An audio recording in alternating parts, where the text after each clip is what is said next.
Bonjour et bienvenue dans cette vidéo consacrée à la chimie durable. Alors, lorsqu'elle naît en 1990 avec le Pollution Prevention Act, cette chimie, elle s'appelle chimie verte.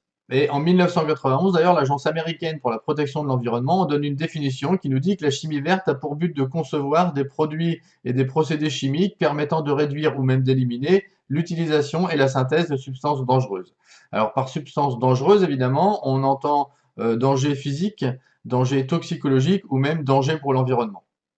Alors pour préciser les objectifs de cette chimie verte, eh bien, deux chimistes américains énoncent en 1998 une liste de 12 principes à respecter.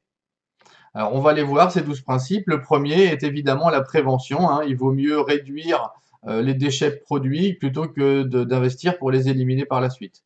Ou encore éviter de produire des substances trop toxiques. Le deuxième principe, c'est l'économie d'atomes.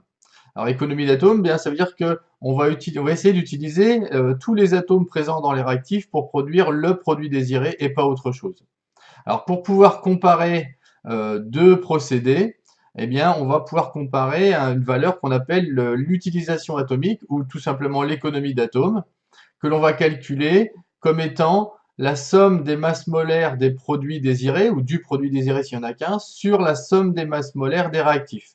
Alors évidemment, le petit b et le petit a devant correspondent aux coefficients stoichiométriques, parce que s'il y a deux molécules, il faudra bien compter deux fois la masse molaire, il y aura deux fois l'ensemble des atomes.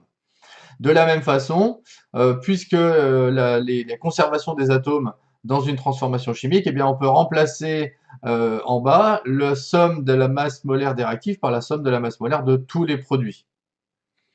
Alors, une utilisation atomique de 100%, eh bien, ça voudra dire qu'on a utilisé tous les atomes présents dans les réactifs pour ne former que le ou les produits désirés. Donc, ce sera la performance totale.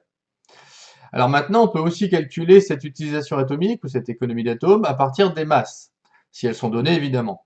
Donc ça sera la masse du produit désiré ou la somme des masses des produits désirés sur la somme totale des masses des réactifs ou, encore une fois, puisqu'il y a conservation de la masse, la même chose sur la somme totale des masses des produits.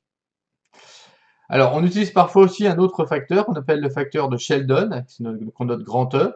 Alors lui, il est défini comme étant la somme des masses molaires des autres produits, c'est-à-dire ceux qu'on ne veut pas, sur la somme de la masse des produits désirés. Alors les autres produits, évidemment, on pourrait les considérer comme des déchets. Alors avec les deux définitions, on trouve un lien entre l'utilisation atomique et le E que l'on donne ici. Donc les deux formules, soit dans un sens, soit dans l'autre. Alors on revient à nos principes en chimie verte. Alors le 3 et le 4, synthèse moins nocive et conception de produits chimiques plus sécuritaires, bien reviennent un petit peu au même, hein. On va essayer de produire des substances moins nocives pour l'environnement ou moins toxiques pour l'homme. Le 4, eh bien, on va essayer d'utiliser pareil des solvants ou des auxiliaires en plus général, plus sécuritaires, c'est-à-dire des solvants qui n'agissent pas sur la santé de l'être humain. Donc, par exemple, un des solvants maintenant très utilisé, c'est ce qu'on appelle le dioxyde de carbone supercritique. Donc, évidemment, le dioxyde de carbone, il est peu toxique pour l'homme. Sixième principe, eh bien, on va essayer de réduire l'énergie dépensée pour le processus chimique.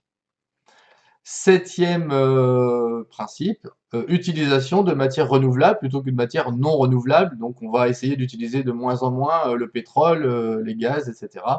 et aller chercher des espèces premières renouvelables. Réduction de la quantité de produits dérivés, donc on rejoint un petit peu la notion d'économie d'atomes, hein. On va essayer de produire uniquement le produit désiré et pas plein d'autres produits autour qui ne nous servent à rien et qu'il faudra éliminer par la suite.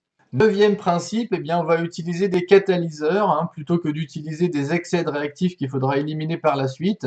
Et en plus, on va utiliser des catalyseurs très sélectifs. Hein. On pense par exemple à la catalyse enzymatique qui vont permettre de catalyser un seul type de réaction et comme ça éviter qu'il y ait d'autres réactions parasites qui viennent se faire et encore produire des déchets dont on n'a pas besoin.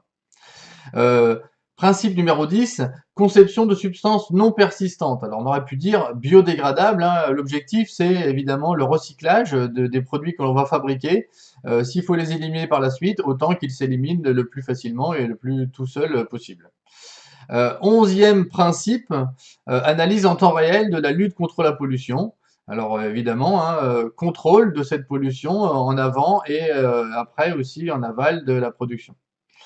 Et enfin, 12e principe, une chimie essentiellement sécuritaire afin de prévenir les accidents. Alors là, quand on parle d'accidents, cette fois-ci, c'est incendie, par exemple, dans les usines, comme on a pu en connaître, ou même des explosions. Voilà. Donc c'est tout pour cette chimie durable. Je vous remercie. À bientôt. Au revoir.